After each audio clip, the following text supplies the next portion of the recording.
آج میں نے تھوڑا سا تذکرہ جہلم کا کر دیا بہت عرصے بعد، تو اس میں 2-3 چیزیں پھر اور لگا دیتے ہیں جب چلنی پڑیں. ابھی صرف ایک چھوٹی سی بات، یہ جو حضرت معاویہ پہ الزام لگایا جاتا ہے کہ حضرت معاویہ رضی اللہ تعالیٰ عنہ کے حکم سے معاذ اللہ حضرت علی کو گالیاں دلوائی جاتی تھیں، یہ الزام بھی لگایا گیا نا. یہ خوب سمجھ لو، حدیث کے الفاظ میں سب اور شتم کے لفظ ہیں.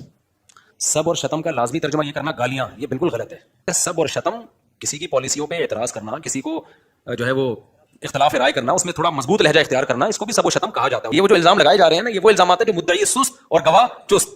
حضرت علی کا بھی اس حد تک ان سے نہیں تھا. سیاسی اختلاف میں تلواریں چلتی ہیں، لیکن ایک دوسرے کی ذات پہ نہیں کیچڑ اچھالا جاتا، اور نہیں اچھالا حضرت علی نے کیچڑ، نہ حضرت معاویہ نے اچھالا، نہ حضرت علی نے اچھالا. سمجھتے ہو کہ نہیں سمجھتے؟ یہ جو ٹاپک ہے نا سب و شتم والا، اس میں تھوڑی بہت تبرکن 2-4 چیزیں ضرور دے دوں تاکہ یہ بیلنس ہو جائے. اس حوالے سے دیکھیں، مفتی تقی عثمانی صاحب نے اپنے زوم میں حضرت امیر معاویہ رضی اللہ تعالیٰ عنہ کے دفاع کے اوپر ایک کتاب لکھی ہے، خلافت و ملوکیت کا جواب دینے کی ناکام کوشش کرتے ہوئے، اور اس میں ان سے بہت بڑا بلنڈر ہوا. انہوں نے یہ دعویٰ کیا کہ یہ جو کہا جاتا ہے کہ بنو امیہ کے دور میں ممبروں سے حضرت علی پہ سب و شتم ہوتا تھا، یہ بالکل غلط بات ہے. وہ کہتے ہیں صرف ایک ہی حدیث ملتی ہے بخاری میں جس میں سب کے الفاظ ہیں، اور سب کا مطلب ہمیشہ گالی نہیں ہوتا، کبھی گالی بھی ہوتا ہے، لیکن یہاں پہ سب سے مراد تنقید کرنا ہے. اب یہ لادہ بات ہے کہ حضرت علی کے اوپر تنقید ہو رہی ہو تو یہ اس کو بڑی آسانی سے کہتے ہیں نہیں یہ گالی نہیں دی، تنقید کی ہے، اور دوسرے کسی خلیفہ کی بات آ جائے تو ان لوگوں کی رگ پھڑک جاتی ہے.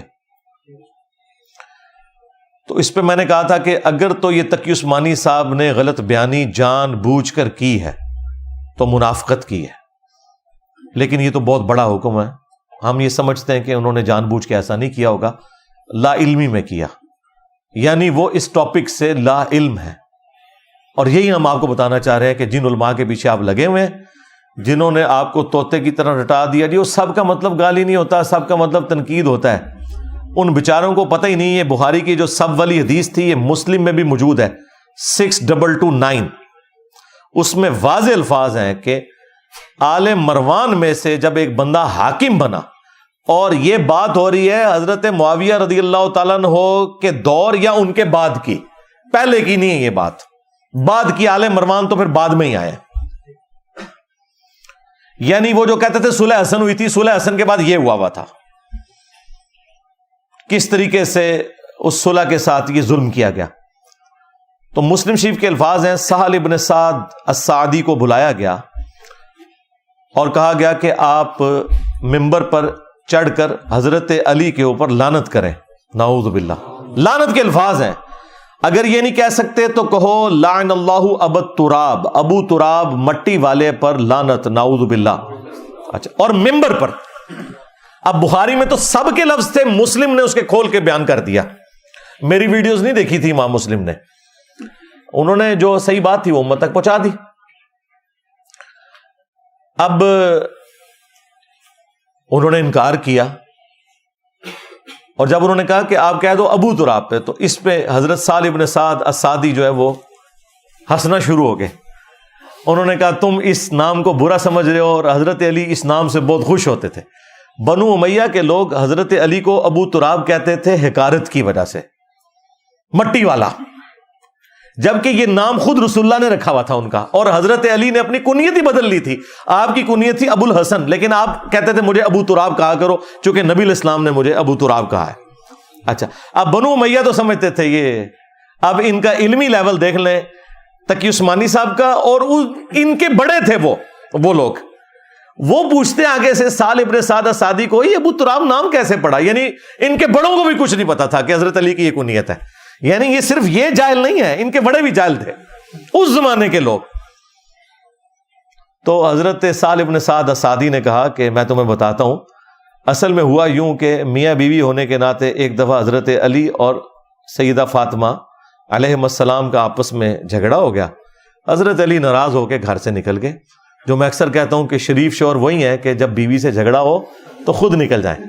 ہاں، اسی طریقے سے ہی آپ اپنے معاملات کو اچھا لے کے چل سکتے ہیں. اور جا کے وہ مسجد میں لیٹ گئے ڈائریکٹ زمین کے اوپر، نبی علیہ السلام نے ایک صحابی کو بھیجا کہ ڈھونڈو کدھر گئے ہیں، تو بتایا گیا اس طرح مسجد میں وہ لیٹے میں۔ اب یہ بھی ہو سکتا تھا کہ نبی علیہ السلام کہتے کہ علی کو بلاؤ، وہ خود حاضر ہوتے قدموں میں، لیکن نبی علیہ السلام نے اپنی محبت کا اظہار فرمایا اور آپ صلی اللہ علیہ وآلہ وسلم بنفس نفیس خود تشریف لے گئے، اور حضرت علی مٹی میں لیٹے ہوئے تھے، نیند کی حالت میں تھے۔ آپ نے اپنے مبارک ہاتھوں سے ان کے جسم سے مٹی جھاڑی اور کہا اٹھ ابو تراب، اٹھ اے مٹی میں لپٹنے والے، اٹھ۔ اب یہ نام اتنا ان کو پسند آیا، ان کے لیے تو یہ لائف ٹائم کی اچیومنٹ تھی نا۔ مجھے بتائیں ایک امتی کے لیے اس سے بڑی کوئی اچیومنٹ ہو سکتی ہے کہ اللہ کا محبوب آ کے اسے خود اٹھائے اور اپنے مبارک ہاتھوں سے اس کی مٹی صاف کرے؟ تو ان کے لیے نام تو سب سے بڑھ کر محبوب تھا، انہوں نے اپنے آپ کو ابو تراب کہنا شروع کر دیا۔ تو یعنی بنو امیہ جس نام کو بگاڑتے تھے وہ حضرت علی کی خوشی کا نام تھا، اور وہ اپنے زوم میں یہ سمجھتے تھے کہ ہم اس کو بگاڑ رہے ہیں۔ علی وہ اس لیے نہیں کہتے تھے کہ علی کا تو مطلب ہے اونچی شان والا، یہ تو اللہ کا بھی نام ہے، وَهُوَ الْعَلِيُّ الْعَظِيمُ، لیکن وہ العلی، یہ صرف علی۔ تو حضرت سہل ابن سعد السعدی نے ابو تراب نام کی حقیقت ان کو بتا دی۔ بس آپ نے یہ یاد رکھنا ہے کہ جب بنو امیہ ابو تراب کہے تو آپ سمجھ لیں کہ یہ تنقیص کے لیے کہتے ہیں، اور جب بنو امیہ کے لوگ سب کی بات کریں تو اس کا مطلب کیا ہوتا ہے؟ لعن اللہ ابا تراب، صحیح مسلم 6229۔ یہ غدیر خم کی جو حدیث ہے قرآن اور اہل بیت، جو 4 حدیث ہیں 6225 سے لے کر 6228 تک، اس سے اگلی حدیث یہ ہے۔ اب ایک اور حدیث ہے بخاری میں، مسلم میں ذرا تفصیل کے ساتھ ہے۔ بخاری میں صرف اتنا حصہ موجود ہے کہ حضرت سعد ابن ابی وقاص رضی اللہ تعالیٰ عنہ کہتے ہیں کہ میں نے خود نبی علیہ السلام سے یہ بات سنی تھی کہ آپ نے فرمایا علی کی مجھ سے وہی نسبت ہے جو ہارون کی موسیٰ کے ساتھ، مگر میرے بعد کوئی نبی نہیں۔ یعنی اگر مولا علی امتی نبی نہیں تو غلامت قادیانی دجال تو شیعی کوئی نہیں۔ ہاں، اگر یہ امتی نبی کا ٹائٹل کسی کو ملنا تھا، اگر ہوتا یہ تو مولا علی کو ملتا، لیکن آپ نے فرمایا میرے بعد کوئی نبی نہیں۔ بخاری میں اتنا ہی حصہ ہے۔ مسلم میں یہ اس کا شان ارشاد بھی موجود ہے اس حدیث کا۔ وہ کہتے ہیں نا جی بتائیں جی کس موقع کے اوپر فرمایا تھا، دسنے تو مسلم شریف میں کہ حضرت معاویہ رضی اللہ تعالیٰ عنہ نے حضرت سعد ابن ابی وقاص کو بلایا، اور مسلم کے الفاظ ہیں 6220 نمبر حدیث، امر معاویہ، معاویہ نے حکم دیا، اور پھر پوچھا کہ تمہیں کون سی چیز منع کرتی ہے کہ تم ابو تراب پر سب نہیں کرتے؟ ابو تراب کو بھی یاد کر لینا ہے اور سب کو بھی، ہاں بالکل فلنگ دی بلینکس خود کرنا ہے۔ اچھا تو اس حدیث میں بعض لوگوں کو نا وہم ہو گیا کہ وہ کام کوئی اور کہا تھا تو انکار کسی اور کام کا کیا۔ تو میں نے کہا تھا کہ تمہارے جو بڑے ہیں نا ابا جی روحانی ابن تیمیہ منہاج السنہ میں، انہوں نے خود لکھا ہے کہ سب کرنے کا کہا تو انکار کیا۔ مسلم میں صرف اتنے الفاظ تھے، حکم دیا تو انکار کیا، اور پھر پوچھا کہ تمہیں کون سی چیز مانے ہے کہ سب نہیں کرتے، تو ظاہر اسی کا تھا۔ ابن تیمیہ نے ہمارا مسئلہ حل کر دیا، اس نے خود ہی اس میں لکھ دیا کہ سب کرنے کا کہا۔ اب اہل حدیث روئیں بیٹھ کے، تو یہ ابن تیمیہ نے کو میری ویڈیوز دیکھ کے نہیں کیا تھا، حالانکہ شیعہ کے خلاف کتاب لکھی ہے منہاج السنہ، اور بیسیکلی اس روایت کا وہ جواب دینے کی کوشش کر رہے ہیں۔ اب حضرت سعد ابن ابی وقاص، اب دیکھ لیں قسمت کی بات ہے، کدھر سعد ابن ابی وقاص اور کدھر ان کا بیٹا وہ مردود عمر ابن سعد، اور اس کے کرتوت حضرت سعد کو اپنی زندگی میں پتہ چل گئے تھے۔ مسلم شریف میں حدیث ہے، سعد ابن ابی وقاص کا بیٹا عامر بن سعد کہتا ہے کہ میں اپنے باپ کے پاس کھڑا تھا جب وہ اپنے اونٹوں کے پاس تھے اور کھیتی باڑی کر رہے تھے، اتنے میں سامنے سے ایک گھوڑ سوار آیا، تو انہوں نے کہا کہ میں اس گھوڑ سوار کے شر سے اللہ کی پناہ میں آتا ہوں۔ کہتے ہیں میں نے دیکھا کہ کس کو کہہ رہے ہیں، تو وہ ان کا اپنا بیٹا تھا عمر ابن سعد۔ ابھی کربلا نہیں ہوئی ہے، ہاں حضرت علی کا دور چل رہا ہے یا حضرت معاویہ کا دور، تو حضرت سعد ابن ابی وقاص اپنے اس بیٹے کے بارے میں کہتے ہیں کہ اے اللہ میں اس کے شر سے تیری پناہ میں آتا ہوں، عمر ابن سعد کے۔ اور اس نے آتے ہی کہا ابا جی دیکھیں لوگ تو حکومت کے چکر میں ایک دوسرے سے لڑائیاں لڑ رہے ہیں تو آئیں آپ بھی اس میں شامل ہوں, آپ بھی کوئی حصہ وصول کریں اس میں. ہاں ابا جی تسی بھی اپنا حصہ لو آ کے. تو حضرت سعد ابن ابی وقاص نے اپنے بیٹے کے سینے پہ گھونسا مارا اور کہا کہ یعنی ڈانٹا اس کو اور مکہ بھی مارا اس کے سینے کے اوپر, اور کہا کہ اللہ تعالیٰ کو وہ بندہ بڑا پسند ہے جو متقی ہو, غنی ہو, بے پرواہ ہو اور ایک خاموشی کی زندگی گزارے. وہ اللہ تعالیٰ کو بندہ پسند ہے. یہ خود میں نے نبی علیہ السلام سے خود سنا تھا. یعنی حضرت سعد ابن ابی وقاص رضی اللہ تعالیٰ عنہ نے اپنے آپ کو بعد میں حکومتی معاملات سے بالکل الگ کر لیا ہوا تھا. تو اب یہاں پہ مسلم شریف میں 6220 جب حضرت معاویہ نے انہیں حکم دیا, انہوں نے انکار کیا اور کہا کہ آپ کو کون سی چیز منع کرتی ہے؟ تو انہوں نے کہا کہ اے معاویہ, میں نے علی کے بارے میں نبی صلی اللہ علیہ وآلہ وسلم سے 3 باتیں ایسی سنی ہیں کہ مجھے ایک بھی مل جائے تو میرے لیے سرخ اونٹوں سے بہتر ہو. یعنی آج کے دور میں آپ سمجھ لیں لینڈ روور سے, ہاں جی V8 سے بہتر ہو میرے لیے, ایک بھی مجھے مل جائے. اور یہ کون بندہ کہہ رہا ہے جو خود نبی علیہ السلام کا ماموں ہے رشتے میں, فاتح ایران ہے, پہلے 10 مسلمانوں میں سے, 10 مبشرہ میں سے, اور سب سے بڑھ کر خود مولا علی گواہی دے رہے ہیں. بخاری مسلم میں حدیث ہے, مولا علی کہتے ہیں میں نے کسی اور شخص کے بارے میں حضور کی مبارک زبان سے یہ نہیں سنا. بدر و احد کے موقع پر نبی علیہ السلام نے کہا سعد تجھ پر میرے ماں باپ قربان, تیر چلا اللہ کی راہ میں. اور جس پہ حضور اپنے ماں باپ کو جمع کر رہے ہیں نا, وہ کہہ رہا ہے علی کی ایک فضیلت بھی مجھے مل جائے.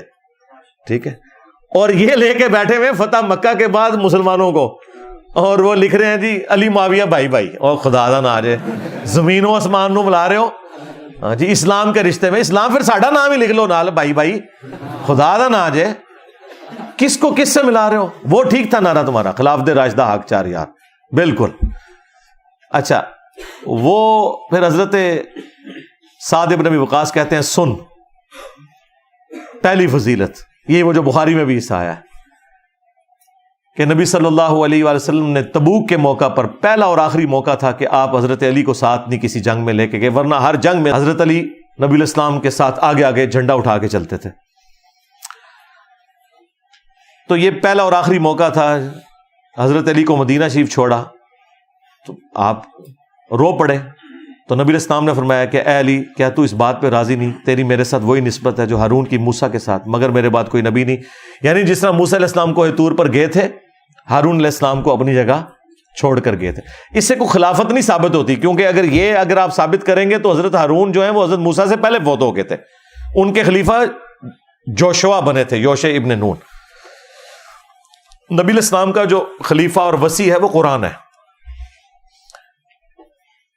تو نبی علیہ السلام نے یہ فرمایا, کتنی بڑی تسلی دی, ہارون اور موسیٰ کی نسبت, مگر میرے بعد کوئی نبی نہیں.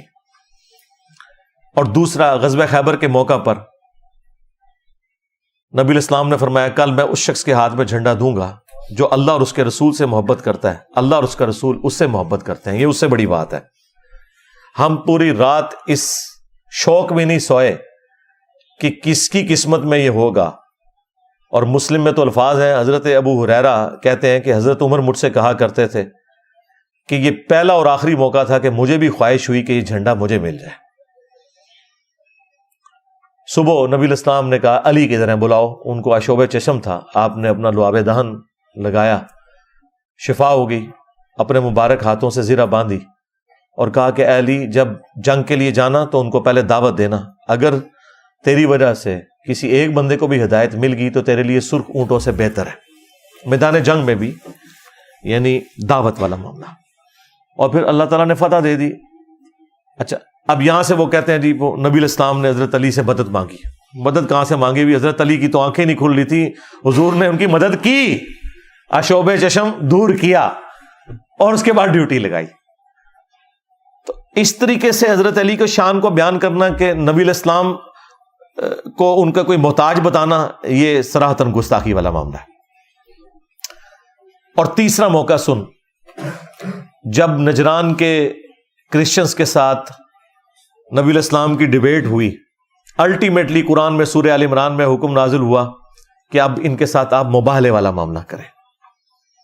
سورہ آل عمران کی آیت نمبر 61 نازل ہوئی. تو نبی علیہ السلام نے حضرت علی، حسن، حسین، فاطمہ علیہ السلام اجمعین کو لیا اور کہا اے اللہ اللہم ہاؤلائی اہل بیت، یہ میرے اہل بیت ہیں. نبی علیہ السلام نے، حالانکہ اس میں کیا حکم تھا، ندعو ابناءنا و ابناءکم و نساءنا و نساءکم، اپنے بیٹوں کو لے آؤ، ہم بھی اپنے بیٹوں کو لے آتے ہیں، تم بھی اپنی عورتوں کو لے آؤ، ہم بھی اپنی عورتوں کو لے آتے ہیں. نبی علیہ السلام کی 9 بیویاں تھیں، کسی کو ساتھ نہیں لے کے گئے، فاطمہ کو لے کے گئے.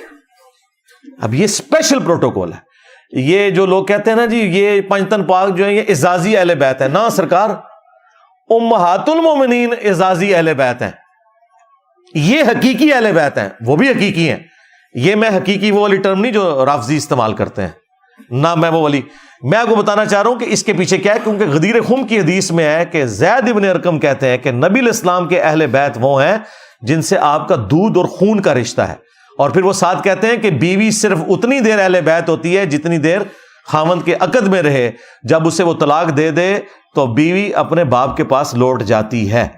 اور یہ بات انہوں نے اس وقت کی جب لوگوں نے پوچھا کہ آپ یہ غدیر خم کی ہمیں حدیث سنا رہے ہیں قرآن اور اہل بیت، تو یہاں اہل بیت کون ہے؟ تو انہوں نے کہا اس سے مراد ہے آل علی، آل عقیل، آل جعفر، آل عباس.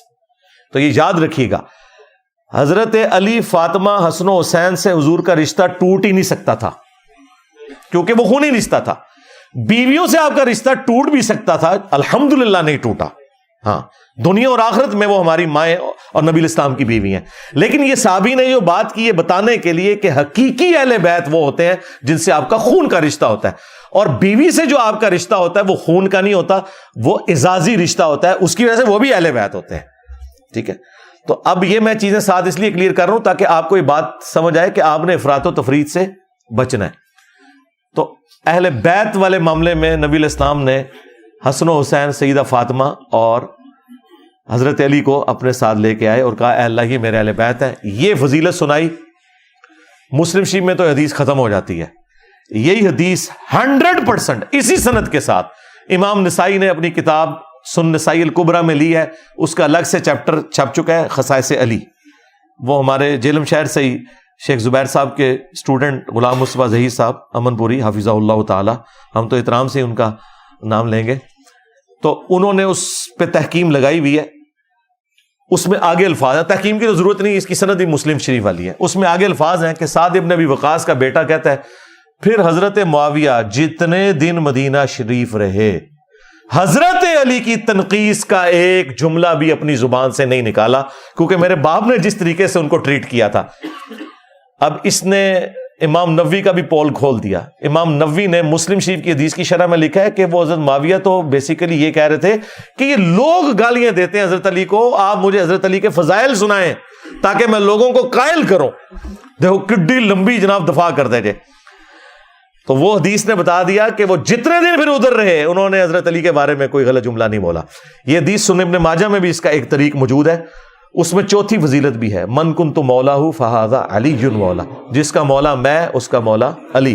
اور ابن ماجہ میں تو الفاظ ہیں ساتھ غصے میں آگے اور کہا تو اس کے بارے میں بات کرتا ہے. ابھی کہیں گے انجینئر صاحب بھی غصے میں ہے، بھائی اسی طریقے سے بات کی ہوگی نا، طاہر جمیل کے سٹائل میں تو غصے میں نہیں آئے ہوں گے. اور عربیاں دا غصہ اللہ معافی دے. ایتے پٹھانا نو ویکھیا تسی انج عربی ہون بھی آپس ہی نارمل بھی گفتگو اس طرح کرتے جے، اور عربی جب غصے میں ہو توبہ توبہ، تو اس کے بارے میں بات کرتا ہے جس کے بارے میں یہ فضائل ہیں. اب یہ احادیث الحمدللہ میں نے یہ ساری بڑی ترتیب کے ساتھ اس میں ڈالی ہوئی ہیں. سعد ابن ابی وقاص رضی اللہ تعالیٰ عنہ تو ہمیشہ الحمدللہ اس حوالے سے دافع رہے. اسی سنن نسائی الکبریٰ کے چیپٹر خصائص علی میں کچھ لوگ حضرت سعد کو ملنے آتے ہیں، اور یہ آخری بدری صحابی ہیں، 56 ہجری میں فوت ہوئے ہیں. ان کے بعد کوئی بدری صحابی دنیا میں نہیں رہا تھا، یہ حضرت معاویہ کے دور میں فوت ہوئے ہیں. اور ان کی قبر جو ہے وہ مدینہ شریف کے اندر ہے. یہ جو چائنا کے اندر کو قبر مشہور کی ہوئی ہے وہ جعلی ہے، وہ ان کی قبر نہیں ہے. تو سعد ابن ابی وقاص رضی اللہ تعالیٰ عنہ کے بارے میں اسی چیپٹر میں سنن نسائی الکبریٰ کے خصائص علی ولی میں آتا ہے. کچھ لوگ ملنے آتے ہیں اور وہ کہتے ہیں میں نے سنا ہے کہ تم لوگ حضرت علی کے اوپر سب و شتم کرتے ہو. تو انہوں نے کہا معاذ اللہ، انہوں نے کہا معاذ اللہ.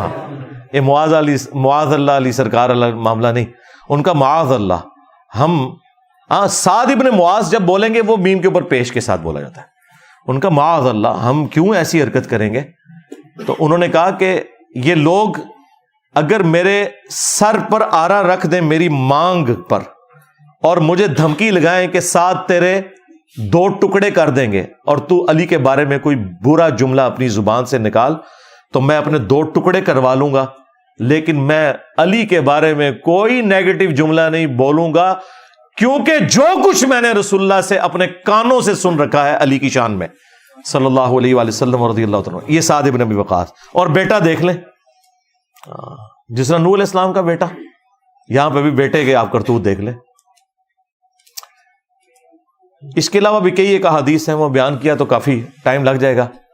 میں اسے کنکلوڈ کرتا ہوں. ایک تو اپنی ماں کی اس حدیث کے اوپر، سیدہ ام سلمہ سلام اللہ علیہا کے بارے میں سنن نسائی الکبریٰ کا چیپٹر ہے فضائل صحابہ، اس کے اندر بھی موجود ہے. المعجم الصغیر الطبرانی کے اندر موجود ہے، کئی کتابوں میں. انہوں نے کہا کہ لوگوں تمہارے ممبروں سے رسول اللہ پر گالیاں بکی جاتی ہیں. تو لوگوں نے کہا کہ معاذ اللہ، کون ایسا ہوگا جو یہ کام کرے. انہوں نے کہا تم یہ نہیں کہتے ہو کہ علی اور اس سے محبت کرنے والوں پر تم سب و شتم نہیں کرتے، جبکہ میں رسول اللہ کی بیوی گواہی دیتی ہوں کہ علی سے سب سے زیادہ محبت رسول اللہ کیا کرتے تھے. لہذا جب تم یہ کہتے ہو نا علی اور اس کے محبت کرنے والوں پر لعنت یا ان پر سب و شتم کرتے ہو تو گویا تم رسول اللہ کو گالی دے رہے ہوتے ہو. ہاں، یہ الگ سے بھی ایک حدیث ہے مسند احمد کے اندر، اس کی صحت میں اختلاف ہے، کچھ محدثین صحیح مانتے ہیں کچھ ضعیف، لیکن وہ اس میں فٹ ان بیٹھ رہی ہے. اسی لیے ہمارے استاد شیخ زبیر صاحب نے مسند احمد کی جب یہ حدیث مشکات میں آئی ہے نا، تو انہوں نے اس کے فٹ نوٹ پہ مسند ابی یعلا کے ریفرنس سے یہ روایت لکھ دی ہے کہ تمہارے ممبروں سے حضرت علی کے اوپر جو سب و شتم والا معاملہ ہو رہا ہے. لیکن وہ حدیث کو چونکہ وہ ضعیف سمجھتے تھے، اس کو سپورٹیو حدیث انہوں نے لکھ دی کہ من سب علی فقد سبنی، جس نے علی کو گالی دی اس نے مجھے گالی دی. تو میں نے یہ تحریک لبیک والوں کو کہا تھا کہ اس کے آگے اپنا نعرہ جوڑ لو پھر، کہ من سب نبی فقتلوہ، جس نے علی کو گالی دی اس نے نبی کو گالی دی، اور جس نے نبی کو گالی دی فقتلوہ. ہاں، ہن تکو کہ کس نال تسی یہ کرنا ہے، لیکن چھڑنا کوئی نہیں جے. ہاں، بخاری مسلم میں حدیث ہے میری بیٹی فاطمہ بھی چوری کرے اس کے بھی ہاتھ کٹیں گے. ہاں، دین میں سب پھر برابر ہیں جب جرم کوئی کرے گا تو. بہرحال وہ روایت تو خیر کمزور ہے، میں نے اس کے اوپر لادہ سے ایک گفتگو کی بھی ہے. منصبہ نبیین والی روایت جو ہے یہ اصول محدثین پہ ثابت نہیں ہے. ہاں، فساد فی الارض کے تحت جو کوئی عادی گستاخ ہو آپ اس کے ساتھ کوئی اس طرح کا معاملہ کر سکتے ہیں، وہ بھی جوڈیشری کے تھرو. تو بہرحال یہ حدیث اس بات پر گواہ ہے کہ ممبروں سے بھی ہوتی تھی، اور ان کے اوپر تحکیم میں نے خود نہیں لگائی، اس فضائل صحابہ والے چیپٹر پہ بھی تحکیم غلام مصطفیٰ ظہیر صاحب کی لگی ہوئی ہے، اور انہوں نے باقاعدہ اس کی تخریج کر کے اور کتابوں کے بھی نام لکھیں گے، فلاں فلاں کتاب میں بھی یہ روایت موجود ہے. آخر میں سعد ابن ابی وقاص کی حدیث پہ ہی اسے اینڈ کرتا ہوں. المستدرک للحاکم میں موجود ہے، سعد ابن ابی وقاص رضی اللہ تعالیٰ عنہ مدینہ شریف کے بازار سے گزر رہے تھے. انہوں نے ایک گھوڑ سوار کو دیکھا کہ اس کے گرد مجمع جمع ہے اور وہ حضرت علی ابن ابی طالب کو گالیاں دے رہا ہے مدینہ شریف کے اندر. آپ اندازہ کریں. اس حدیث کو امام حاکم نے بھی صحیح کہا، امام ذہبی نے بھی موافقت کی. تو سعد ابن ابی وقاص اس مجمع کے قریب ہے. جب لوگوں نے دیکھا کہ سعد ابن ابی وقاص ہے تو لوگوں نے راستہ کھول دیا، ظاہر سینئر صحابی تھے. تو وہ مجمع کو چیرتے ہوئے سیدھے اس گھوڑ سوار کے پاس آئے اور کہا کہ تو کس بنیاد پر علی ابن ابی طالب کے اوپر یہ تبرہ کر رہا ہے. اور پھر وہاں سعد ابن ابی وقاص نے خطبہ دیا اور کہا مجھے بتا، کیا علی ابن ابی طالب وہ پہلا شخص نہیں جو رسول اللہ پر ایمان لایا؟ کیا علی ابن ابی طالب وہ پہلا شخص نہیں ہے جس نے رسول اللہ کے ساتھ نماز پڑھی؟ کیا علی ابن ابی طالب رسول اللہ کا داماد نہیں تھا؟ کیا ہر جنگ میں سب سے آگے رسول اللہ کا جھنڈا اٹھا کر علی ابن ابی طالب نہیں چلتے تھے؟ کیا دنیا سے سب سے زیادہ بے رغبتی رکھنے والے علی ابن ابی طالب نہیں تھے؟ اور انہوں نے کئی ایک فضائل ذکر کیے.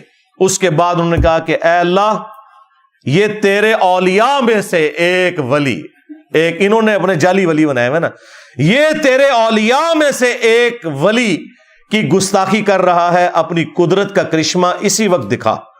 بس مستجاب الدعوات تھے، اتنی الفاظ نکلے اسی وقت. اس گھوڑ سوار کا گھوڑا بد کا، اور اس نے اس گھوڑ سوار کو زمین پر پٹکا، وہاں پہ ایک پتھر تھا، اس پہ اس کا بھیجا لگا اور وہیں پہ وہ حرام موت مر گیا. یہ ہے کرامت. کہتے ہیں جینی صاحب کو کرامت سنائے، اے جے کرامت ساڈے بزرگاں دی کرامت ہوئی کدے نال؟ تواڈے بزرگاں نال. ہاں مزہ ہے نا. ہاں ساڈے بزرگاں دی کرامت تواڈے بزرگاں ہوتے ہو گئی. ہاں آج دیکھ لینا، مطلب جو آج ہمیں زبان بھی نہیں کھولنے دے رہے، اور زبان ہم کیا کھول رہے ہیں؟ قرآن و حدیث بیان کر رہے ہیں. تو ظاہر ہے یہ اپنے ان بزرگوں کا دفاع کر رہے ہیں. تو آندہ کوئی کہنا کہ کوئی کرامت نو مندے، ان کو ہاں جی بالکل مندے ہیں، جی سن لے ہوتے. تو پھر ان کو انشاءاللہ تعالیٰ نا ایک میسج بھی پہنچ جائے گا، ان کو بات سمجھ بھی آ جائے گی. اور آئے دن کوئی نہ کوئی ہنگامہ کھڑا کرتے رہتے ہیں. تو میں وقتاً فوقتاً ان تمام ٹاپکس کو ایڈریس کرتا رہتا ہوں تاکہ لوگوں کو حق بات پتہ چل جائے. یہ اتنا معاملہ آسان نہیں ہے. اب یہ پورا ایک ٹاپک ہے کس طریقے سے یہ سارے کے سارے معاملات خلفائے راشدین کے بعد سیدنا علی کے دور میں جنگ جمل، صفین، نہروان، اور اس سے بھی پہلے حضرت عثمان کیوں شہید ہوئے. آپ کو تو کہانی کروائی نا انہوں نے کہ جی وہ عبداللہ ابن سبا نے یہ سارا معاملہ خراب کیا تھا. بالکل جھوٹ بولا. ایک شخصیت جو حضرت علی کے دور میں سامنے آیا، جسے حضرت علی نے خود قتل کروایا، اس کو پکڑ کے انہوں نے شہادت عثمان کے چکر میں ڈال دیا تاکہ بنو امیہ کو چھپا لیں کہ بنو امیہ کے گورنروں کی وجہ سے حضرت عثمان غنی رضی اللہ تعالیٰ عنہ کے خلاف ان کی رعایا ہو گئی تھی، اور الٹیمیٹلی اس کا انجام ان کی شہادت ہوا. اور یہ وہ باتیں ہیں جو بخاری مسلم میں لکھی ہوئی ہیں. میں نے اپنے ریسرچ پیپر میں ساری احادیث وہ جمع کی ہیں، تاریخی روایتیں نہیں، حدیثیں. اس کے اوپر پردہ ڈالنے کے لیے انہوں نے باقی معاملات جو ہے نا وہ نئے اجاگر کرنا شروع کر دیے. اللہ کے بندو، یہ تو اتنا خطرناک معاملہ تھا کہ یہ معاملہ اس لیول کے اوپر بگڑا ہے کہ صرف بخاری مسلم سے اگر حدیثیں میں آپ کے سامنے رکھوں تو آپ کانوں کو ہاتھ لگائیں گے. صحیح بخاری میں 4108 نمبر حدیث ہے، 4108. تحکیم کے بعد جب ایک معاہدہ فائنل ہونے جا رہا تھا اور نہیں ہو سکا سیدنا علی اور حضرت معاویہ کے درمیان، اس کے بعد جب حضرت معاویہ مدینہ شریف آئے تو انہوں نے وہاں ایک خطبہ دیا. بخاری کے الفاظ ہیں کہ حضرت حفصہ جو تھی، سیدہ حفصہ، حضرت عمر کی بیٹی اور عبداللہ ابن عمر کی بہن اور ام المومنین بھی، انہوں نے اپنے بھائی عبداللہ بن عمر سے کہا کہ جاؤ، حضرت معاویہ آئے ہیں تو وہ خطبہ دے رہے ہیں، تمہاری غیر موجودگی کو کہیں فتنہ نہ شمار کر لیا جائے، تو تم جا کے ان کی تقریر سنو. کیونکہ اس وقت پولیٹیکل اختلافات تو چل رہے تھے. تو عبداللہ بن عمر پھر وہ مجبوراً چلے گئے. اور وہاں پہ حضرت معاویہ نے تقریر کرتے ہوئے کہا کہ تم میں جو اس امر خلافت کے اندر خواہش رکھتا ہے نا، وہ اپنا سینگ اٹھائے، میں اس کے باپ سے بھی زیادہ خلافت کا حقدار ہوں، نعوذ باللہ. اور یہ کنایا کیا انہوں نے حضرت عبداللہ بن عمر کی طرف. وہ اگلی جو اس روایت کا حصہ ہے بخاری کا، وہ آپ کو کلیئر کر دے گا. اب یہ اتنا بڑا جملہ تھا. اب مجھے بتائیں کہ عبداللہ بن عمر کا باپ وہ ہے کہ جن کی وجہ سے رومن امپائر گری ہے اور شام مسلمانوں کے پاس آیا، اور اس شام میں بیٹھا ہوا ایک شخص امیر شام، وہ اسی کے بیٹے کو کہہ رہا ہے کہ میں تجھ سے اور تیرے باپ سے زیادہ خلافت کا حقدار ہوں. یہ بخاری شریف ہے جی، یہ اصول الکافی شریف نہیں ہے، ہاں یہ مولانا شریف نہیں ہے، یہ بخاری شریف ہے. اب عبداللہ بن عمر کو غصہ تو آیا لیکن خاموش ہو گئے. اور وہ خاموش کیوں ہوئے؟ آج بھی لوگ کہتے ہیں نا کہ جی صدیوں سے لوگ کیوں نہیں بول رہے تھے. اس زمانے میں نہیں لوگ بول سکے. وہ ہمارے استاد مولانا اسحاق صاحب والی بات ہے کہ ماما روزانہ حسین نہیں جم دیا. ہاں، حسین ابن علی اور عبداللہ ابن عمر دونوں کی نیچرز میں فرق تھا. تو بعد میں ایک دوسرے صحابی کہتے ہیں عبداللہ بن عمر سے کہ آپ نے اسی وقت معاویہ کو جواب کیوں نہیں دیا جب وہ یہ کہہ رہا تھا کہ میں اس کے باپ سے بھی زیادہ خلافت کا حقدار ہوں؟ تو عبداللہ بن عمر نے کہا کہ میں نے ارادہ تو کیا کہ میں اپنی گوٹ کھولوں، یعنی وہ احتبا کر کے دونوں گھٹنوں کو یوں لے کے بیٹھے تھے، اور میں اسے اسی بھرے مجمع میں جواب دوں کہ تجھ سے زیادہ خلافت کا حقدار وہ ہے کہ جس نے تم سے اور تمہارے باپ سے جنگ کی تھی جب تم لوگ کافر تھے اور ہم لوگ مسلمان تھے. یعنی تم لوگ بعد میں مسلمان ہو کر طلقاء فتح مکہ کے موقع پر تم لوگوں نے معافیاں مانگ کے اسلام قبول کیا. تم لوگ آج آ کے عمر اور اس کے بیٹے کے بارے میں کہہ رہے ہو کہ ہم اس سے زیادہ خلافت کے حقدار ہیں. مجھے بتائیں، جو شخص یہ کہے کہ میں عمر سے زیادہ خلافت کا حقدار ہوں، اس نے علی کی خلافت کہاں سے ماننی تھی؟ یہ اب سنی شیعہ سے مسئلہ اٹھ چکا ہے. جی وہ قصاص عثمان چاہتے تھے، قصاص عثمان چاہنے والا یہ کہے گا کہ میں حضرت عمر سے زیادہ خلافت کا حقدار ہوں، تو انٹینشن تو انہوں نے خود کھول کے بتا دی. اچھا، تو وہ عبداللہ بن عمر کہتے ہیں میں نے ارادہ تو کیا اپنی گوٹ کھولوں اور میں ایسے کہوں کہ تجھ سے زیادہ خلافت کا حقدار اور تیرے باپ سے زیادہ وہ ہے کہ جن لوگوں نے تمہیں مار مار کے اسلام میں داخل کیا ہے. یعنی تم لوگ کافر تھے اور ہم نے تم سے جنگیں لڑی ہیں. اور امام بخاری نے یہ حدیث غزوہ خندق کے چیپٹر میں ڈالی ہے یہ بتانے کے لیے کہ خندق کے موقع پر عبداللہ بن عمر اور حضرت عمر مسلمان تھے اور حضرت معاویہ اور ان کے والد کافر تھے. یہ اس میں سے انہوں نے رزلٹ نکالا ہے. اچھا، اب یہ بڑی حیران کن بات ہے، اسے آپ کرامت سمجھیں یا انٹینشنلی ایسا ہوا. یہ سیم الفاظ صحیح مسلم کے اندر موجود ہیں حضرت عمر کے بھی. ایک تو وہ بخاری میں حدیث ہے نا، جب آپ کو زخم لگے تو آپ نے 6 رکنی کمیٹی بنائی اور کہا کہ میں اپنے بعد اس امر خلافت میں ان 6 بندوں کے سوا کسی کو حقدار نہیں سمجھتا کہ رسول اللہ اپنی وفات تک ان سے راضی رہے. علی، عثمان، طلحہ، زبیر، عبد الرحمن بن عوف اور سعد بن ابی وقاص، ان میں سے کسی کو خلیفہ چن لینا میرے بعد. اور مسلم شریف میں الفاظ ہیں کہ آپ نے خواب دیکھا کہ ایک مرغے نے آپ کو ٹھونگ ماری ہے. اس کے بعد آپ نے جمعے والے دن خطبہ دیا اور اگلا جمعہ آپ کو نصیب نہیں ہوا. بدھ والے دن آپ کی شہادت ہو گئی اور کہا کہ میں نے خواب دیکھی ہے اور میں نے اس کی تعبیر یہی کی ہے کہ عنقریب مجھے قتل کر دیا جائے گا، اور اگر میں اچانک مارا جاؤں تو اپنی خلافت کو ان 6 بندوں سے باہر نہ جانے دینا کہ جن سے رسول اللہ اپنی وفات تک راضی رہے.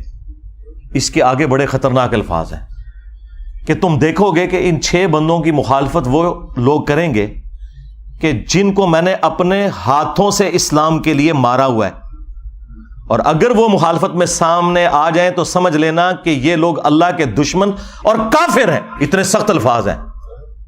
ہاں جی، اب یہ آپ نے تلاش کرنا ہے یہ اللہ کے دشمن کن کو کہا انہوں نے کہ جن سے میں نے اسلام کے لیے خود جنگ کی ہے. لوگ کہتے ہیں یہ رومنز اور پرشینز کا ذکر ہو رہا ہے، اور رومنز اور پرشینز کو صحابہ کرام نے اپنے مشورے میں شامل کرنا تھا کہ حضرت آپ بتائیں کہ ہم نے کس کو خلیفہ چننا ہے. اور دوسرا، رومنز اور پرشینز تو رہی کوئی نہیں تھے، وہ تو گر گئے تھے حضرت عمر کے دور میں. یہ آپ اپنے اندر رہنے والے لوگوں کی بات کر رہے تھے کہ یہ وہ لوگ ہیں جن کو ہم نے مار مار کے اسلام میں داخل کیا ہے، اور یہی مخالفت کریں گے ان 6 بندوں کی. خیر، اس کی ایکسپلینیشن میں علماء پہ چھوڑ دیتا ہوں. میں نے کوئی تشریح کی تو وہ کہیں گے کہ ایتے وچ نہیں سی لکھیا، تون بچو کڈ کے لکھے ایتے وچ تے ٹائم قیامت تک کی کڈ کے دس. اچھا، مزے کی بات بتاؤں، یہ مسلم شریف کی حدیث جو ہے نا، یہ سیم حدیث سنن کبریٰ البیہقی کے اندر اسی سند کے اوپر ہے 100%، یہ مرغے کی ٹھونگ مارنے والی. اور اس کے اینڈ پہ لکھا ہے کہ سیدنا عمر 26 ذوالحجہ کو شہید ہوئے. مسلم شریف کی سند کے اوپر مسلم والی حدیث جو سنن کبریٰ البیہقی میں تھی، اس میں اینڈ پہ الفاظ یہ ہیں، باقی ساری حدیث سیم ہے کہ 26 ذوالحجہ کو شہادت ہوئی بدھ والے دن حضرت عمر فاروق رضی اللہ تعالیٰ عنہ کی. تو سرکار یکم محرم کہاں سے نکال لیا؟ مسلم شریف میں 26 ذوالحجہ ہے، ظاہر سند وہی ہے. چلیں تاریخ کی بھی کتابیں اٹھائیں تو جتنی صحابہ کرام کے حالات زندگی پہ کتابیں ہیں نا، وہ 3 بڑی بڑی کتابیں ہیں.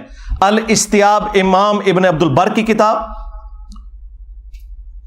اس کے بعد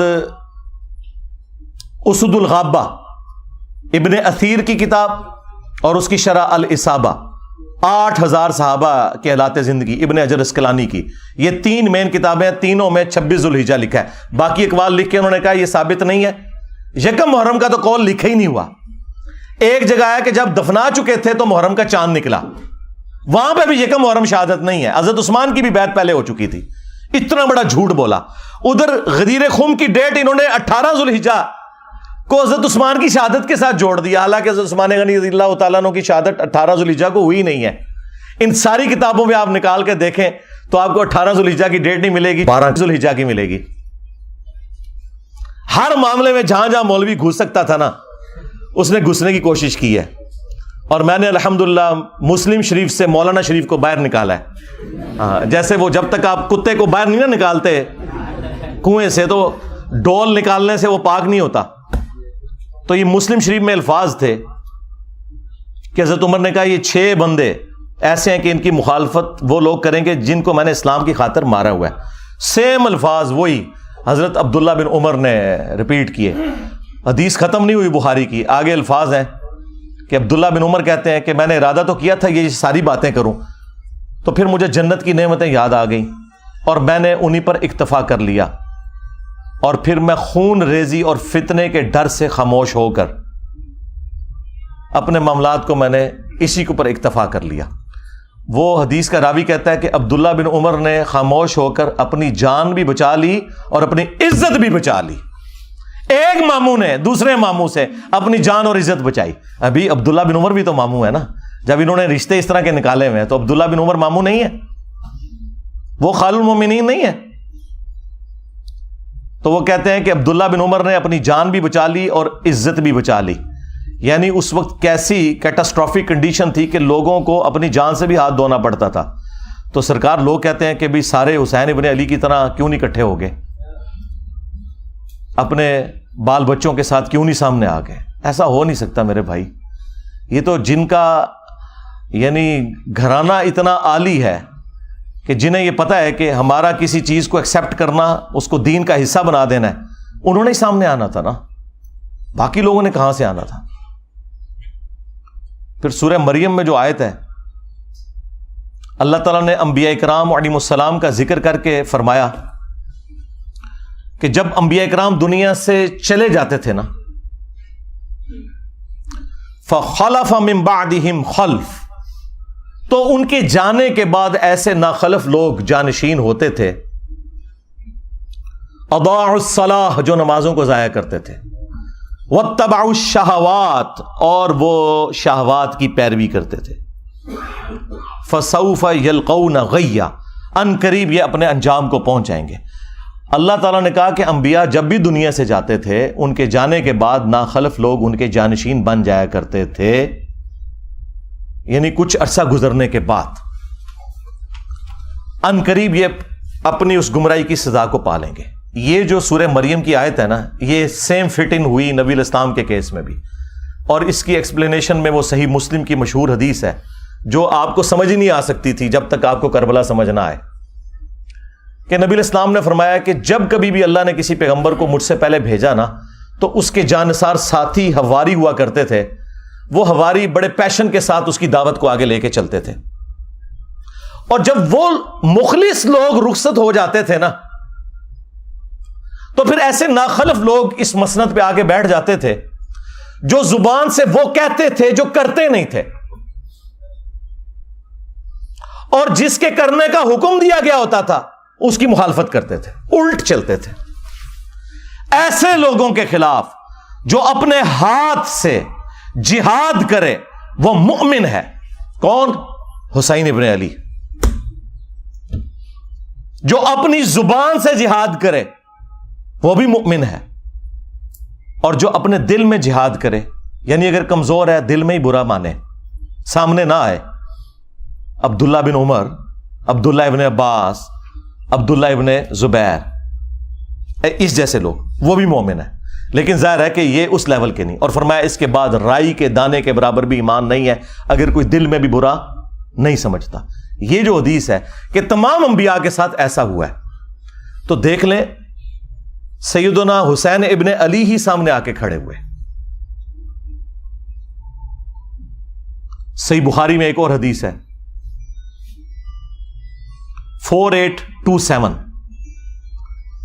اس حدیث کے کئی ایک طرق ہیں باقی کتابوں میں، المستدرک للحاکم کے اندر، سنن نسائی الکبریٰ کے اندر، اور اللہ بھلا کرے امام ابن کثیر نے تفسیر ابن کثیر میں سورۃ الاحقاف کی آیت نمبر 17 کے کانٹیکسٹ میں وہ سارے طرق ایک جگہ جمع کر دی ہیں.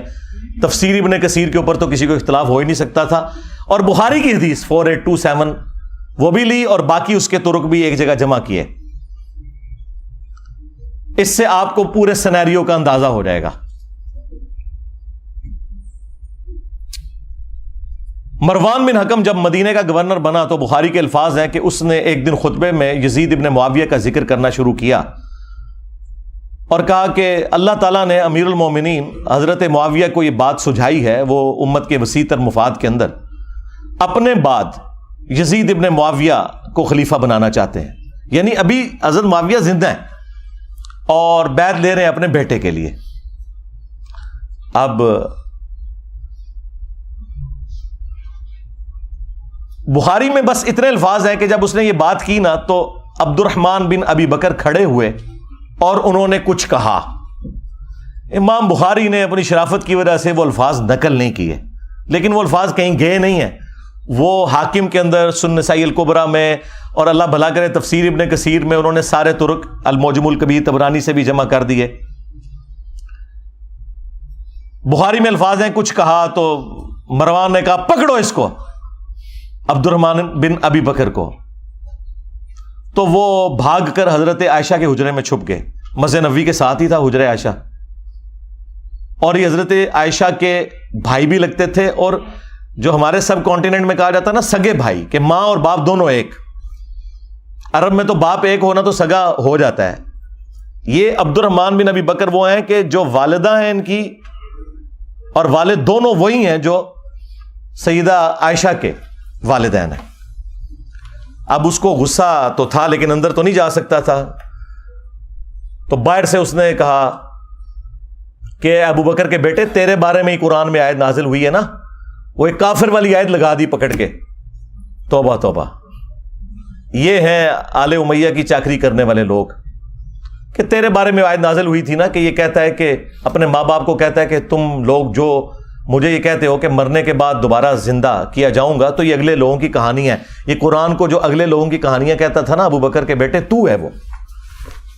اب حضرت عائشہ کو بڑا غصہ آیا، انہوں نے اندر سے جواب دیا اس کو خاموش ہو جا، آل ابی بکر کے بارے میں کوئی اور آیات نازل نہیں ہوئی جو میری برات میں نازل ہوئی تھی سورہ نور کی.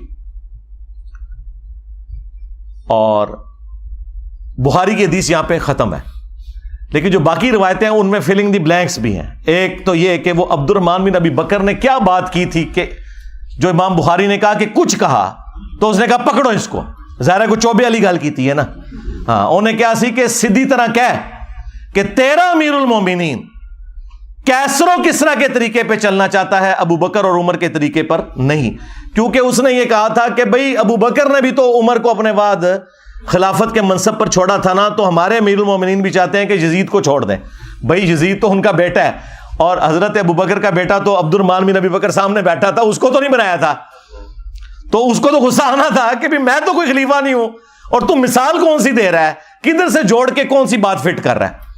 تو ان کا سیدھی طرح کیا کیسر و کسرا کے طریقے پہ چل رہے ہو. رومنز اور پرشینز وہ بادشاہ اپنے بیٹوں کو نامزد کیے کرتے تھے. اب یہ بات اس کو لگ گئی، ان کا پکڑو انہوں. اور وہاں پہ تو ہے نا کہ حضرت عائشہ نے کہا خاموش ہو جا، آل ابی بکر کے بارے میں تو سورہ نور نازل ہوئی ہے. باقی کتابوں میں حافظ ابن کثیر نے نقل کیا کہ پھر حضرت عائشہ نے اس کو پھر ایک پھکی نہیں پھکا دیا اور کہا مروان تیرے بارے میں اللہ کے نبی علیہ السلام نے فرمایا تھا جب تو اپنے باپ کی پشت میں تھا کہ حکم پر لعنت، اس کی اولاد پر لعنت، تو اسی لعنت کا ٹکڑا ہے. اور نظر آ گیا اس سے آپ کو یہ سارے کے سارے معاملات کلیئر ہو جائیں گے. یعنی یہ سٹیپ وائز چیزیں چلی ہیں، اور یہ میں تو آپ کو بخاری شریف بیان کر رہا ہوں، ٹھیک ہے، مسلم شریف بیان کر رہا ہوں. معاملات کس لیول تک بگڑے ہیں. مسلم شریف میں حدیث ہے 4776، عبداللہ بن عمر بن عاص خانہ کعبے کے سائے میں بیٹھے میں، اور لوگوں کو حدیث سنا رہے ہیں کہ اپنے امیر کی اطاعت کرو. اطاعت امیر کے اوپر حدیثیں سنا رہے ہیں. ایک تابعی عبد الرحمن بن عبد رب کعبہ کعبے کے سین میں داخل ہوتا ہے, اور وہ جب ان کی گفتگو سنتا ہے تو کہتا ہے کہ حضرت یہ حدیث آپ نے خود نبی علیہ السلام سے سنی تھی کہ حکمرانوں کی اطاعت کرنی ہے؟ ان کا ہاں, میرے کانوں نے سنا, میری آنکھوں نے نبی علیہ السلام کو دیکھا, میرے دل نے آپ کی بات یاد کی. آگے تو اس نے ایسی بات کر دی کہ وہ ایکسپیکٹ نہیں کر رہے تھے. انہوں نے کہا آپ تو ہمیں کہہ رہے ہیں کہ امیر کی اطاعت کرو, اور آپ کے چچا کا لڑکا معاویہ ابن ابی سفیان جو ہمارا حکمران ہے وہ تو ہمیں حکم دیتا ہے کہ ہم لوگوں کو ناحق قتل کریں اور حرام طریقے سے ان کا مال ہڑپ کریں, جبکہ قرآن میں اللہ تعالیٰ فرماتا ہے سورہ النساء کی آیت نمبر 29 تابعی نے کوٹ کر دی کہ ایک دوسرے کا مال ناحق طریقے سے ہڑپ مت کرو اور ایک دوسرے کو قتل نہ کرو. اب آپ ہمیں بتائیں کہ ہم اللہ کی بات مانیں یا اپنے حکمران کی بات مانیں, معاویہ بن ابی سفیان کی. اب عبداللہ بن عمر بن عاص تھوڑی دیر کے لیے خاموش ہو گئے, پھر انہیں سر اٹھا کر کہا کہ آندھا سے انجینئر کو نہیں دیکھنا. یہ نہیں کہا, میں جوک کے طور پہ کہہ رہا ہوں. انہوں نے کہا کہ معاویہ کی اطاعت کرو ان کاموں میں جس میں تمہیں اللہ کے مطابق چلائے, اور جس میں وہ اللہ کی نافرمانی کا تمہیں کہے تم اس کی نافرمانی کرو. یہی ایٹیچیوڈ ہونا چاہیے. یعنی یہ آپ کو دور حکومت کے اندر جو ایک معاملات ہے نا وہ بھی اندازہ ہونا شروع ہو گیا کہ کس لیول کے اوپر معاملات بگڑ چکے ہوئے تھے. پھر صلح حسن کے حوالے سے بھی باتیں کرتے ہیں, وہ بھی آپ میرے اس میں ہی پڑھ لیجئے گا, میری ویڈیوز بھی ریکارڈ ہیں. کربلا کے بعد کون سی صلح حسن رہ گئی؟ حسن ابن علی نے اس لیے صلح کی تھی کہ آپ انہیں زہر دے دیتے.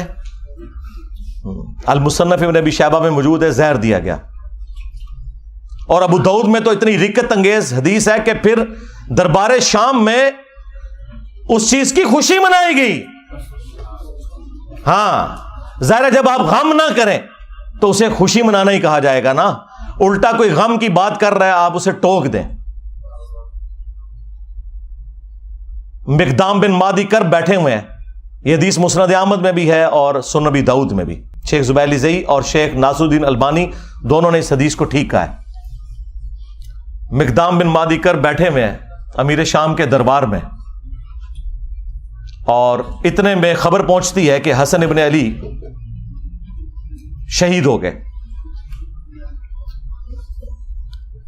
تو مقدام بن مادی کر پڑھتے ہیں انا للہ و انا الیہ راجعون. ظاہر ہے عام مسلمان کی موت پہ بھی آپ نے یہی پڑھنا ہے. تو اب امام داؤد نے کہا کہ قال رجل, ایک مرد نے کہا. وہ کس مرد نے کہا؟ وہ مسند احمد میں ہے. قال معاویہ, معاویہ نے کہا تم حسن کے مرنے کو مصیبت سمجھتے ہو؟ اللہ اکبر. جب شاہ صاحب یہ بات کر رہے ہو تو شاہ کے وفادار تو ایک ہاتھ آگے جائیں گے. وہاں ایک چمچا بیٹھا تھا امیر شام کا, اس نے کہا حسن تو ایک آگ کا انگارہ تھا جسے اللہ نے بجھا دیا. نعوذ باللہ. اس جملے کا مطلب آپ سمجھتے ہیں کیا ہے؟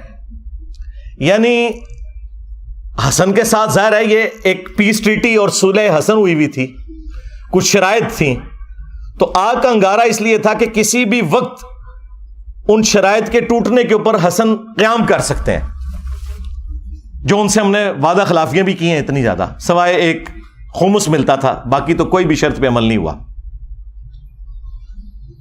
تو حسن آگ کا ایک انگارہ تھا جسے اللہ نے بجھا دیا. اب یہ بات حضرت مقدام بن مادی کرب نے جب سنی تو انہیں تو لگ گئی آگ. انہوں نے کہا کہ معاویہ تم نے مجھ سے ایسی بات کی ہے جس سے مجھے تکلیف ہوئی ہے. اللہ کی قسم میں اس وقت تک یہاں سے نہیں اٹھوں گا جب تک تمہیں بھی اسی طرح تکلیف نہ دوں. اور معاویہ اگر میں سچ بولوں تو میری تصدیق کرنا, اور اگر جھوٹ بولوں تو کہہ دینا کہ میں جھوٹ بول رہا ہوں. پھر انہوں نے کہا کہ اے معاویہ کیا اللہ کے نبی علیہ السلام نے یہ نہیں فرمایا تھا کہ چیتوں اور درندوں کی کھالیں ان کو پہننے ان کو اوڑھنے سے کیا اللہ کے نبی علیہ السلام نے منع نہیں فرمایا تھا؟ کیا اللہ کے نبی صلی اللہ علیہ وآلہ وسلم نے سونے چاندی کے جو برتن ہیں ان کو استعمال کرنے سے منع نہیں فرمایا تھا؟ اب وہ جو حرمت والی چیزیں وہ گنواتے چلے گئے اور حضرت معاویہ تصدیق کرتے چلے گئے، اور اینڈ پہ پتا انہوں نے کیا بولا؟ انہوں نے کہا یہ سارے حرام کام تیرے گھر میں ہو رہے ہیں، ٹھیک ہے، یعنی تیرے اپنے گھر کی حالت یہ ہے اور تو حسن ابن علی کے بارے میں بات کر رہا ہے۔ اور پھر انہوں نے ایک جملہ بولا کہ میں حسن کی موت کو مصیبت کیوں نہ جانوں کہ اللہ کے نبی علیہ السلام اپنے زانوں پر ایک طرف حسن ابن علی کو بٹھاتے تھے، دوسری طرف حسین ابن علی کو، اور کہتے تھے حسن مجھ سے ہے، حسین علی سے ہے۔ اب یہ ساری کی ساری عزت افزائی انورٹڈ کاماز میں جب کروائی امیر شام نے، تو انہوں نے کہا مقدام مجھے پتا تھا میں باتوں میں تم سے نہیں جیت سکتا، اور پھر انہوں نے کہا کہ لاؤ مال و دولت مقدام کو بھی دو، ان کے ساتھیوں کو بھی دو۔ تو مقدام کو جو انہوں نے گفٹ دیے وہ وہی انہوں نے غریب لوگوں میں ادھر ہی تقسیم کر دیے۔ بعد میں پھر امیر شام نے پوچھا کہ وہ گفٹس کا کیا بنا، تو انہوں نے کہا کہ مقدام نے تو سب کچھ یہیں پہ تقسیم کر دیا۔ تو انہوں نے پھر ان کی تعریف کی کہ ہاں مقدام تو پھر مقدام ہے نا، یعنی وہی جو حکمرانی کی مجبوریاں ہیں جڑی ہوئی وہ مجبور کرتی ہیں۔ کہاں بنو عباس نے شیعان علی کو استعمال کیا بنو امیہ کو الٹنے کے لیے، اور جب حاکم بنے تو بنو امیہ سے بھی زیادہ مظالم کرنے شروع کر دیے۔ کیوں؟ یہ بس ایک کرسی کا تقاضا تھا، یہ جس کے نیچے جاتی ہے نا اس کے اندر وہ ساری خرابیاں پیدا ہونا شروع ہو جاتی ہیں۔ میں نے ایک ریسرچ پیپر لکھا ہے اور اکثر ویڈیوز میں اس کا تعارف کروایا ہے، واقعہ کربلا کا حقیقی پس منظر 72 صحیح الاسناد احادیث کی روشنی میں۔ یہ 72 کا ٹائٹل شہدائے کربلا کی نسبت سے ہے، ورنہ اس میں 200 سے زیادہ حدیث ہیں، اکثر بخاری مسلم سے ہیں۔ اور اس میں میں نے حضرت عمر فاروق رضی اللہ تعالیٰ عنہ کی شہادت سے لے کر شہادت حسین تک جتنے معاملات ہوئے ہیں نا، وہ بنو امیہ کی لکھوائی ہوئی تاریخ کی روشنی میں نہیں، احادیث کی روشنی میں، اور اکثر بخاری مسلم سے ہیں۔ اور ادر دین بخاری مسلم جو ہیں وہ بڑے بڑے جو محدثین ہیں دور حاضر کے، شیخ البانی رحمہ اللہ، شیخ زبیر لیزئی رحمہ اللہ، شیخ شعیب ارنوت رحمہ اللہ، اور باقی محدثین کی تحکیم لگی ہوئی ہے۔ ایک حدیث بھی کوئی ایسی نہیں ہے جس پہ صحت کا حکم نہ ہو۔ ہاں یہ ضرور ہو سکتا ہے کہ کوئی حدیث چند محدثین کے نزدیک صحیح ہے، باقیوں کے نزدیک ضعیف ہے، اور بعض احادیث ایسی ہیں جو ان کے نزدیک صحیح ہیں اور ان کے نزدیک ضعیف ہے۔ وہ میں نے ساری اس لیے جمع کی ہیں تاکہ جن کا دل ٹھکتا ہے البانی کے اوپر وہ البانی والی روایتیں لے کے اپنا عقیدہ درست کر لے، جن کا دل ٹھکتا ہے شیخ زبیر لیزئی کے اوپر یا شیخ شعیب ارنوت کے اوپر وہ کر لے۔ میں نے اور اکثر مقدمہ تو میں نے جو ہے نا وہ بخاری مسلم سے ہی بیان کر دیا ہے، اور وہ تو میرے خیال ہے ایک حدیث ہی کافی ہے۔ ہاں جی 2812 وَإِحَ عَمَّارٍ تَقْتُلُهُ الْفِئَةُ الْبَاغِيَةُ يَدْعُوهُمْ إِلَى اللَّهِ وَيَدْعُونَهُ إِلَى النَّارِ۔ افسوس ہے عمار، تجھے ایک باغی جماعت قتل کرے گی، تو نے اللہ اور جنت کی طرف بلائے گا، وہ جماعت جہنم کی طرف بلائے گی۔ تو بخاری مسلم سے اکثر احادیث ہیں، وہ آپ پڑھیں تو آپ کو اندازہ ہو جائے گا کہ اس ٹوٹی کمند کہاں۔ اس میں یہ سب و شتم والا ٹاپک بھی میں نے ڈسکس کیا ہے، اس میں سیریل نمبر 37 سے 48 تک وہ تمام احادیث، 1 درجن کے قریب بلکہ اس سے زیادہ احادیث ہیں جن میں سب و شتم والی ساری روایتیں موجود ہیں کہ حضرت علی رضی اللہ تعالیٰ عنہ پر بنو امیہ کے ممبروں سے لعنت والا معاملہ ہوتا تھا، نعوذ باللہ من ذالک۔ تو وہ میں نے ساری احادیث جمع کی ہیں ایک انٹلیکچوئل ترتیب کے ساتھ۔ اب میں ان کو اگر کور کروں تو مجھے آلموسٹ 1 گھنٹہ اور لگ جائے گا۔ اس ریسرچ پیپر کو آپ مفت ڈاؤن لوڈ کر سکتے ہیں ہماری ویب سائٹ ahlsunnatpak.com سے، عربی میں بھی، اردو میں بھی، ہندی میں بھی، انگلش میں بھی، بنگلہ زبان میں بھی، فارسی میں بھی PDF فری رکھا ہوا ہے، آپ ڈاؤن لوڈ کریں، اور انشاءاللہ لیکچر کے اینڈ پہ بھی آپ کو مل جائے گا۔ پورے ملک میں آپ کہیں سے بھی فری ڈاک میں یہ ریسرچ پیپر اور اس کے ساتھ مزید 8 ریسرچ پیپر اور ٹوٹل 9، اور یہ 12 کا پیکج ہے، 3 اذکار کارڈ پلاسٹک پیکنگ کے اندر آپ کے گھر فری آئے گا، صرف 500 روپیہ آج کی ڈیٹ تک، کیونکہ یہ ریٹ پیٹرول کی وجہ سے ڈاک کے بڑھتے جا رہے ہیں۔ ہم بھیجتے بھی TCS ہیں جو سب سے بہترین سروس ہے، 500 روپیہ صرف TCS کا خرچہ لیتے ہیں، آپ کے گھر یہ فری آئیں گے سارے ریسرچ پیپرز۔ صبح 9 سے لے کے شام 5 بجے تک ہمارا اکیڈمی کا نمبر کھلا ہوتا ہے 032159000162۔ اس کے اوپر واٹس ایپ بھی بنا ہوا ہے، لیکن کال کریں، اس کے بعد واٹس ایپ پہ ایڈریس وغیرہ بھیج دیں تو انشاءاللہ تعالی آپ کے گھر یہ ریسرچ پیپرز کا سیٹ بالکل فری آ جائے گا. اس میں آپ کو یہ ساری کی ساری احادیث انشاءاللہ تعالی ایک انٹلیکچوئل ترتیب کے ساتھ مل جائیں گی اور آپ کو پورا مقدمہ کلیئر ہو جائے گا. اس حوالے سے ہم اللہ تعالیٰ سے دعا کرتے ہیں کہ اللہ تعالیٰ ہمیں قیامت کے دن اپنے محبوب صلی اللہ علیہ وآلہ وسلم، ان کے جانثار اہل البیت علیہم السلام، خلفائے راشدین رضی اللہ عنہم اجمعین اور صحابہ کرام علیہم رضوان کے ساتھ محشور فرمائے، اور ان کے دشمنوں کے عقائد اور نظریات سے ہماری آنے والی نسلوں کو بھی محفوظ فرمائے. صلو علی محمد و آل محمد، اللہم صلی علی محمد وعلی آل محمد واصحاب محمد وازواج محمد وامت محمد اجمعین الی یوم الدین، آمین.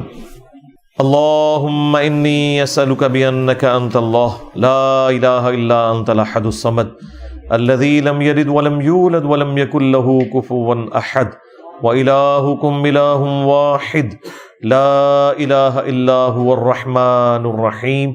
الف لام میم. اللہ لا الہ الا هو الحی القیوم. اللہم صلی علی محمد وعلی آل محمد. اللہم ربنا آتنا فی الدنیا حسنہ وفی الآخرۃ حسنۃ وقنا عذاب النار. ربنا آتنا من لدنک رحمہ وہیئ لنا من امرنا رشدا. اللہم اغفر لحینا ومیتنا وشاہدنا وغائبنا وصغیرنا وکبیرنا وذکرنا وانثانا. اللہم من احییتہ منا فاحیہ علی الاسلام ومن توفیتہ منا فتوفہ علی الایمان. اے اللہ، ہمارے ماں باپ کی، پوری امت کی، ہمارے بیوی بچوں کی تمام دینی، دنیاوی، جسمانی، روحانی، ظاہری، باطنی پریشانیاں، تکلیف، مصیبتیں، دکھ، بیماریاں، دشواریاں دور فرما. جن جن بھلائیوں کا سوال تیرے محبوب صلی اللہ علیہ وآلہ وسلم نے تجھ سے کیا، ہم تمام مسلمانوں کے حق میں قبول و منظور فرما. جن جن چیزوں کے شر سے تیرے محبوب صلی اللہ علیہ وآلہ وسلم نے تیری پناہ طلب کی، تمام مسلمانوں کو ان چیزوں کے شر سے اپنی پناہ عطا فرما. اے اللہ، خصوص بالخصوص چائنا، انڈیا، کشمیر، فلسطین، یمن، شام، عراق، افغانستان اور پاکستان میں جہاں کئی مسلمان کس پرسی کی زندگی گزار رہے ہیں، غیب سے ان کی عزت، آبرو، جان و مال کی حفاظت فرما. حاضرین کے دلوں میں جو جو نیک اور جائز دعائیں ہیں قبول فرما. حاضرین کے جو چھوٹے بڑے رشتہ دار فوت ہو چکے ہیں ان کی مغفرت فرما. جو زندہ ہیں انہیں اپنی قبر و آخرت کی تیاری کرنے کی توفیق عطا فرما. جو بیمار ہیں انہیں شفائے کلی عطا فرما. یہ تمام دعائیں تمام مسلمانوں کے حق میں قبول و منظور فرما. اے اللہ، ہمارے ملک پاکستان کی خیر فرما، پورے عالم اسلام کی خیر فرما، اندرونی اور بیرونی خطرات سے محفوظ فرما. سبحان ربک رب العزت عما یصفون وسلام علی المرسلین والحمد للہ رب العالمین وصلی اللہ علی النبی الکریم وعلی آلہ واصحابہ اجمعین الی یوم الدین، آمین.